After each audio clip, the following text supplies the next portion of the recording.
It's great to be back at an in-person conference after a while. I've been at LASCON for probably 4 years now, and this is my second time talking, so it's really great to be here. I'll talk about API security today. That's the topic of the day. And just an intro, I've been working in security for more than a decade. I started as a developer and made my way through developing security products and went into application security designing, defense for large organizations. And I have the privilege to lead a product security team at Babylon today, advancing their mission to have an accessible healthcare in the hands of every person on earth. I'm really excited about it. And I'm a defensive person at heart, a core defensive engineer. I like to design for security problems. So, if there is a hack or if there is a vulnerability that's out there, I'll be the first person in the room thinking about how to solve for it and prevent for it in the future. So along the way, I filed multiple patents on some of the ideas I solved for, in security, in different security domains. And I've had the opportunity to speak at conferences across the globe. I've spoken all across the globe, and last time I was in South Korea speaking to an audience with the translator, which was really good. The audience were amazing. So I've had different experiences, and I really cherish it. With that, I'll go to the agenda. So I'll talk about how API and API security is different. It's not something new, right? There have been APIs all the way along, but I think it's been becoming more and more distinct in the way how we think of security in an API first world. So we'll talk about that. What are the key differences? What are the security implications? And then I'll talk about the API threat landscape. As you all know, it's all over the news today, API-related vulnerabilities. So we'll just see a couple of them to set the stage.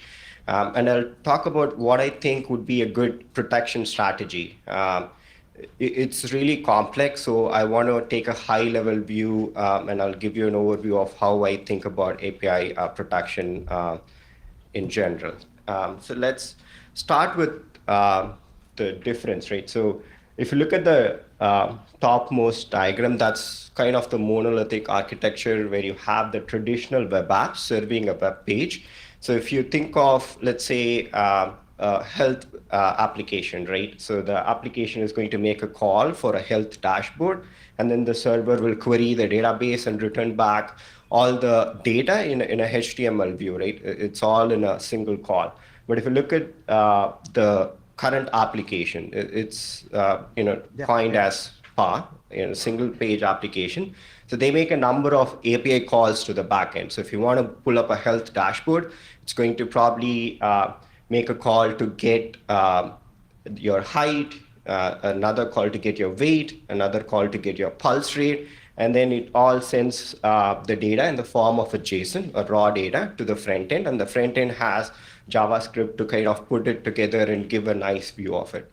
And it gives a lot of advantages. I mean, the UI is really cool, and you can do a lot of things in the front end without having to call the back end, which is going to save time, improve user experience. And at the bottom, you see server to server calls, right? So you can, instead of the client making a call, you can have another server, your partner making a call to get that data, and they can use the data to display it in their app or process it in the way they want. So if I break it down, right, and if you look at what's happening behind the scenes, there are these elements, right? So if you look at the data queries, earlier it used to be a SQL query, probably, or a NoSQL query that's fetching your data.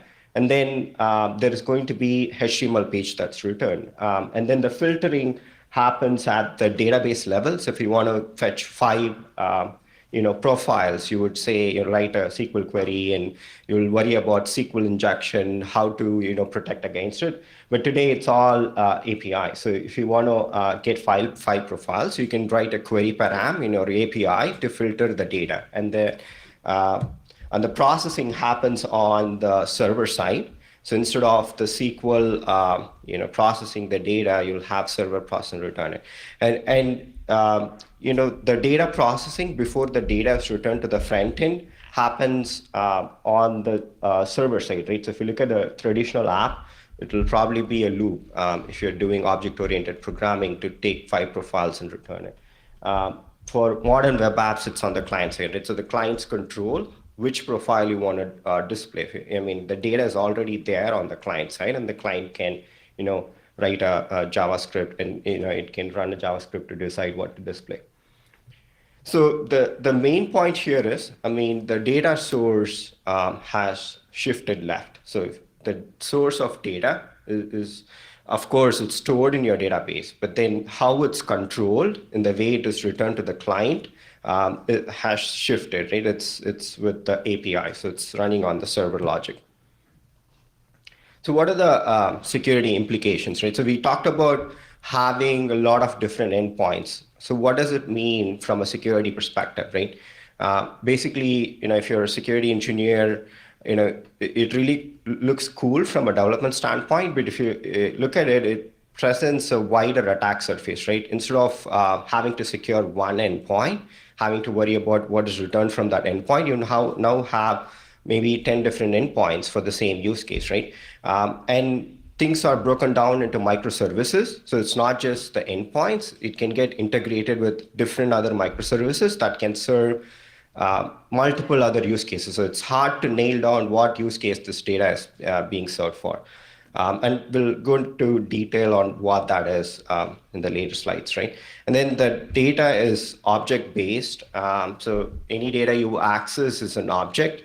And indirect object reference is a more common vulnerability if you look at APIs, because REST endpoints, the developers developing it want to make it work, want to present the data.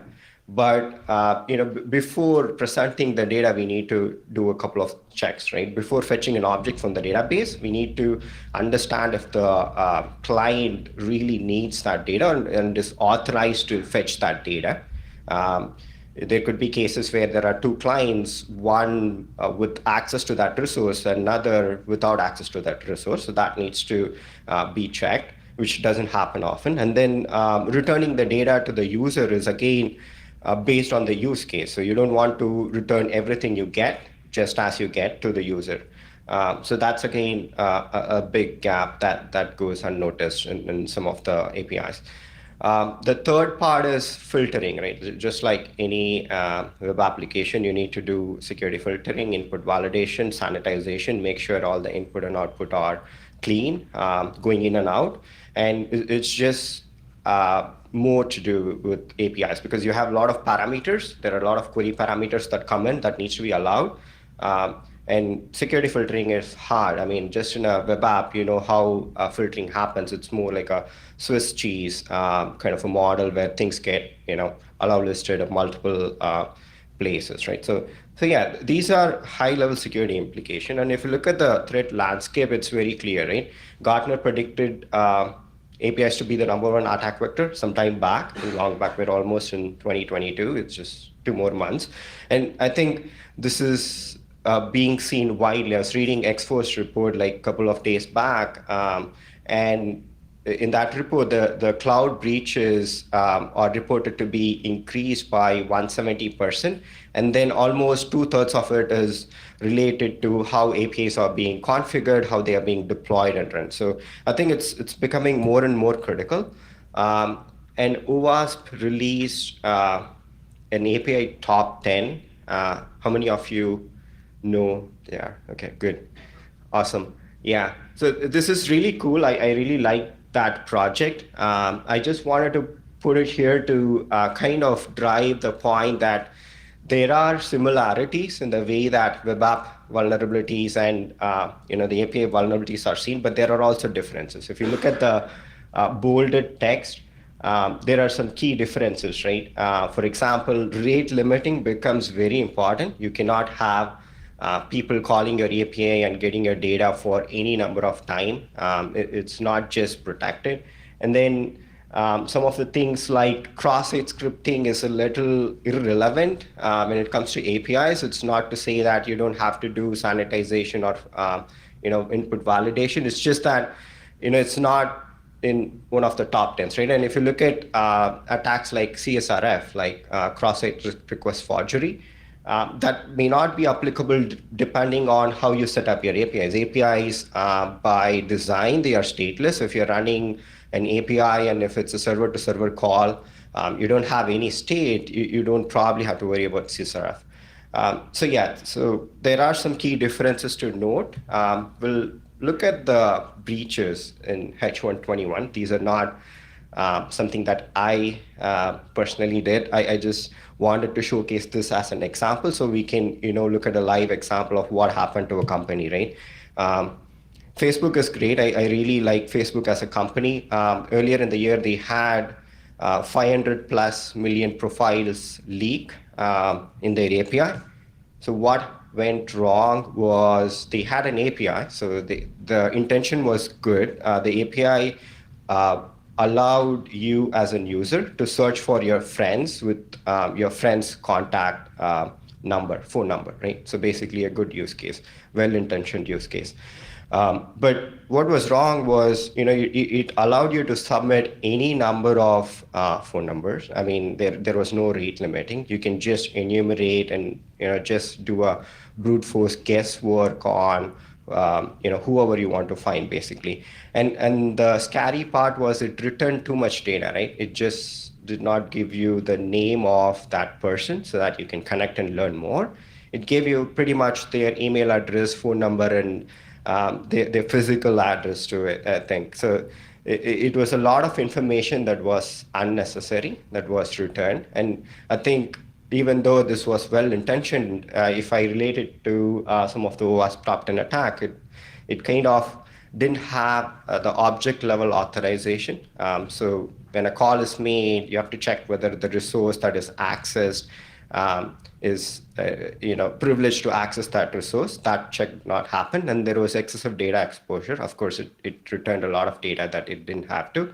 And then rate limiting was completely lacking, right? You wouldn't expect someone to just keep bunching in a number, hundreds of phone numbers to get the data out of the server. So how to fix it? I think going back to the attack map, fix the authorization. Any call that comes in, not just authenticate the call, but authorize the traffic and see if the resource can be accessed. And then define rate limits. I think this is the trickiest aspect, right? If your business case is to allow access for one record for let's say 24 hours, that needs to be defined, but it's not well thought out or defined in a lot of cases because it is kind of tricky to define it. You don't know how many calls you will get in the first place. So it's probably easier to monitor for anomalies, understand what the behavior is for an API, and then baseline it based on that. And then define the data to be returned. Again, a very critical point that ties back to the use case. If your use case is to serve name, just serve that, right? You don't have to send everything to the client and believe that the client will filter it for you, because there are going to be attackers who can attack you from a different vector and get that data. And implement monitoring. I think that's going to be across the board.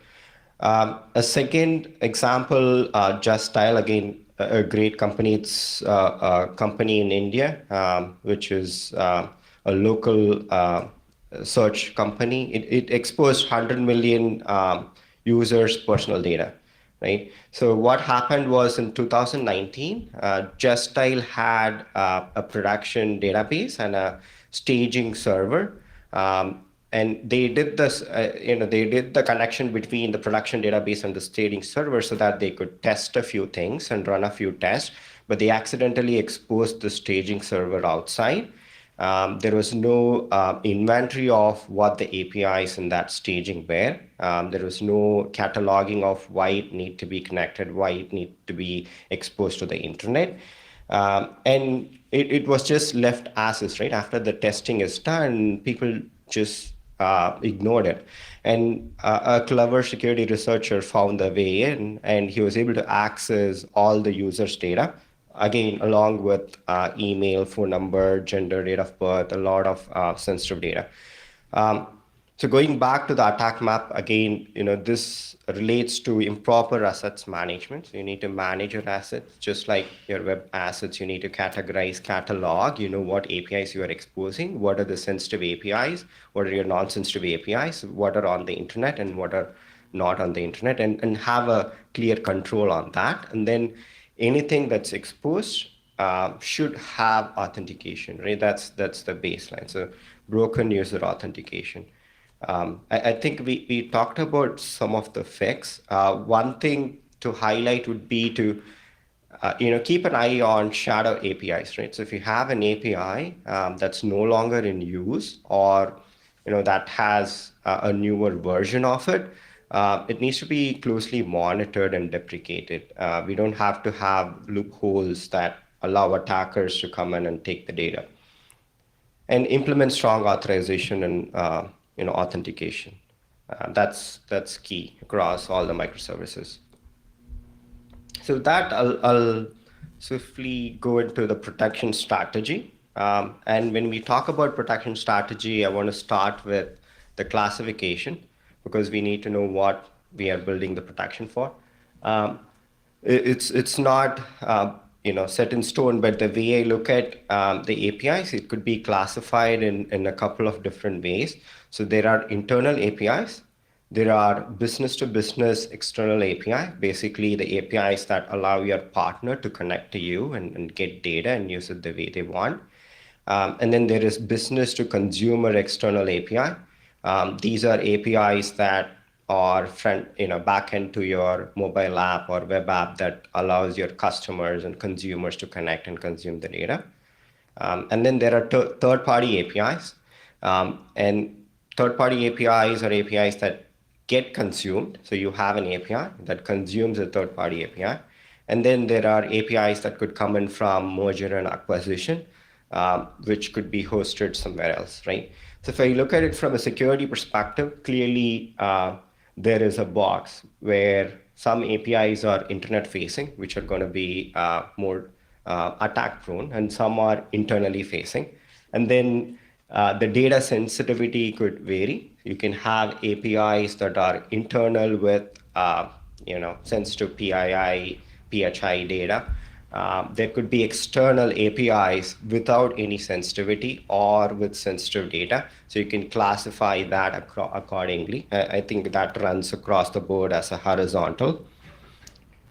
So it's good we have a box, right? But if you look at things in a real world, it doesn't really work in a particular box. For example, I've seen this across organizations where developers develop APIs, and it's usually homegrown to solve for a particular use case. So they look at a use case, they want to have it automated, they develop an API so that it makes their life easier.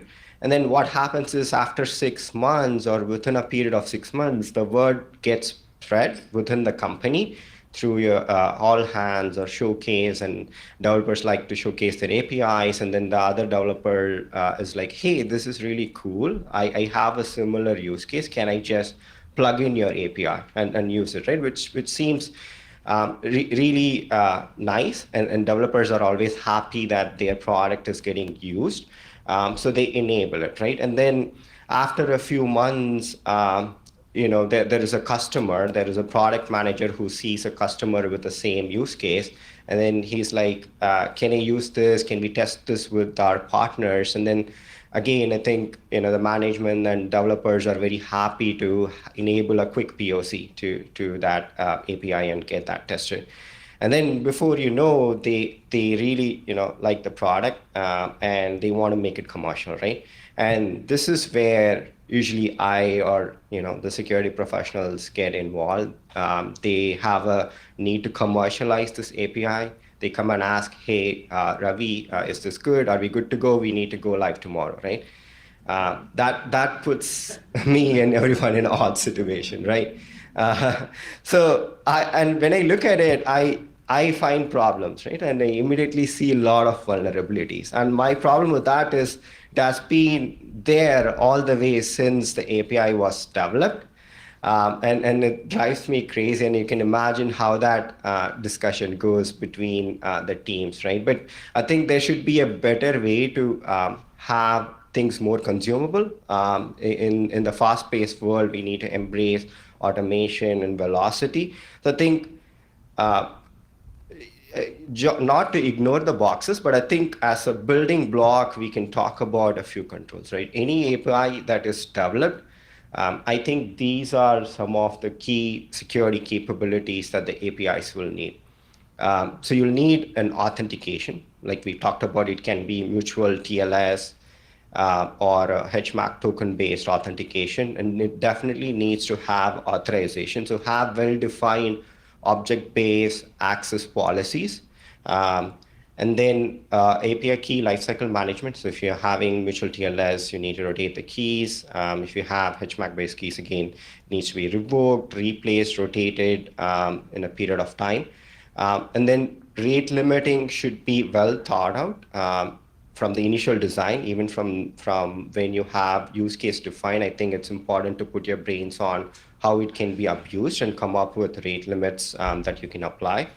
Um, and then transport layer confidentiality and payload encryption goes kind of hand in hand. If you have sensitive data, you need payload encryption. You probably need payload encryption because transport layer confidentiality can help you to a point. If you have a CDN that's going to do your TLS decryption, your data gets exposed, right?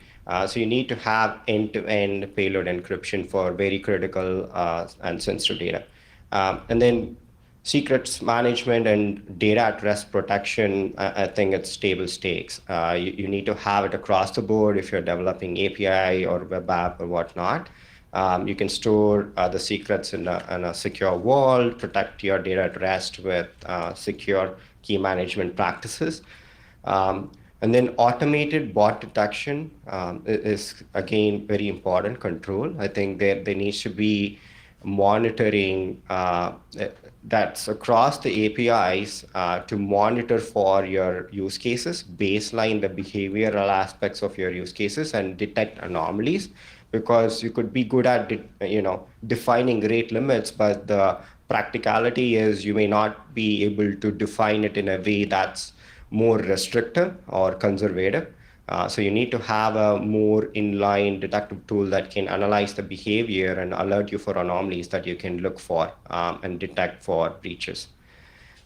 Content inspection and validation. This goes back to the security filtering point. You need to have a clear inspection point where you can take the data, inspect, sanitize if you need to before accepting it. And then logging, I think, is pretty standard. File upload protection is important. I talked a couple of years ago in LASCON on why it is important, especially in the era of APIs, because things are automated. If you look at malwares are becoming more fileless. So it's easy to automate and just um, send a malware into your environment through your APIs, right? So it can impact you in any number of ways. So that needs to be guarded. And then the last point is really perform value-driven threat modeling. I think this term was coined by Avi, who uh, came up or maybe came up with this approach. The idea is if you have an API, it's not enough to find that you have an XSS.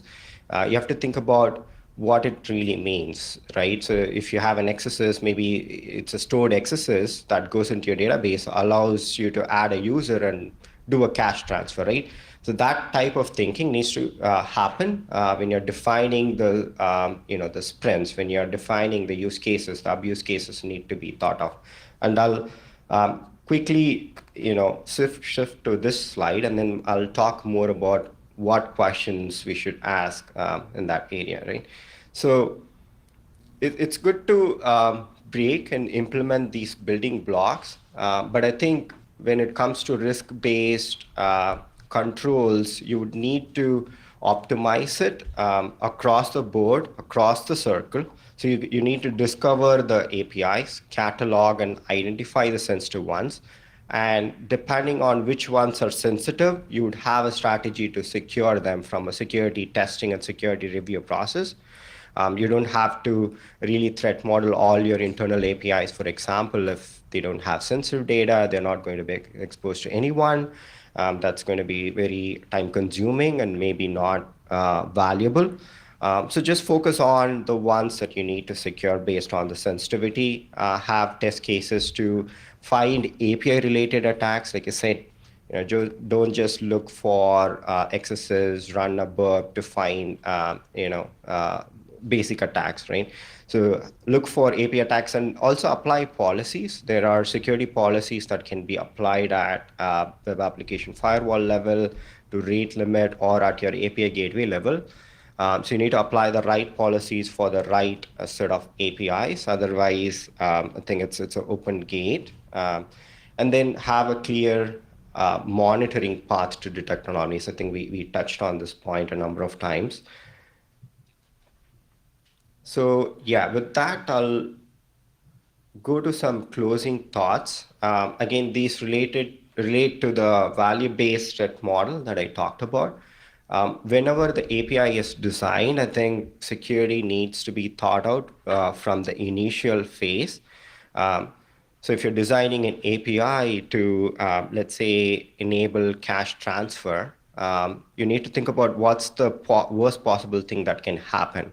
Is it an XSS? If it's a stored XSS, can somebody, get into the system and transfer the cache? And I think document the abuse cases upfront and try to tackle it. And then the second part is about the data. This relates to the excessive data exposure aspect. Anytime you develop an API, you need to think about what data the API is exposing to the outside world. And what will happen if hackers get it, if our competitors get it, what advantage that it gives to them, right? It can be a well-intentioned API, but if it's just exposing too much data, it's a big security risk. And then you need to think about whether it is appropriate and whether it is necessary to collect this data. And then number two would be whether it's important to expose this data to the API call, right? I think like we saw in the Facebook example, it's important to clearly define what data to be exposed to what API calls. Otherwise, we are going to expose a lot of data that's not needed, or probably that goes into hands of hackers. The third would be, who are our API consumers? And that's a difficult question. So your API consumer today could be an internal API, but tomorrow, like we discussed, it could be easily an external partner. So at any point in time of your API journey, clearly defining that consumer is very important. You need to know who you are exposing this data, and if that's changing, that's going to change all our modeling to our previous questions, right? Do we need to expose this data? Do we need to collect this data and whatnot? And then the security testing strategies, I think these are good for traditional application as is today, but you need to have a testing strategy that suits your API, right? So the penetration test and some of the other tests need to be defined so that you test specifically your API and see if it breaks or if it maps to some of the attacks in the OWASP API top 10. And the last one, of course, monitoring for anomalies. I think we touched up on this aspect a lot of times. I think these are common ground. There could be multiple other questions that you may want to run on APIs, but I think the important point here is you need to define this as you are developing your API, right? As you're coming up with this use case, as you're bringing the use case from your product backlog into your sprint, that's when you need to think about it, not when you are exposing this to your partner. So I think with that, I'll maybe just give a big quick plug. We are hiring. If you're excited, just contact me. I posted the job in the job board. I think Babylon is an amazing company.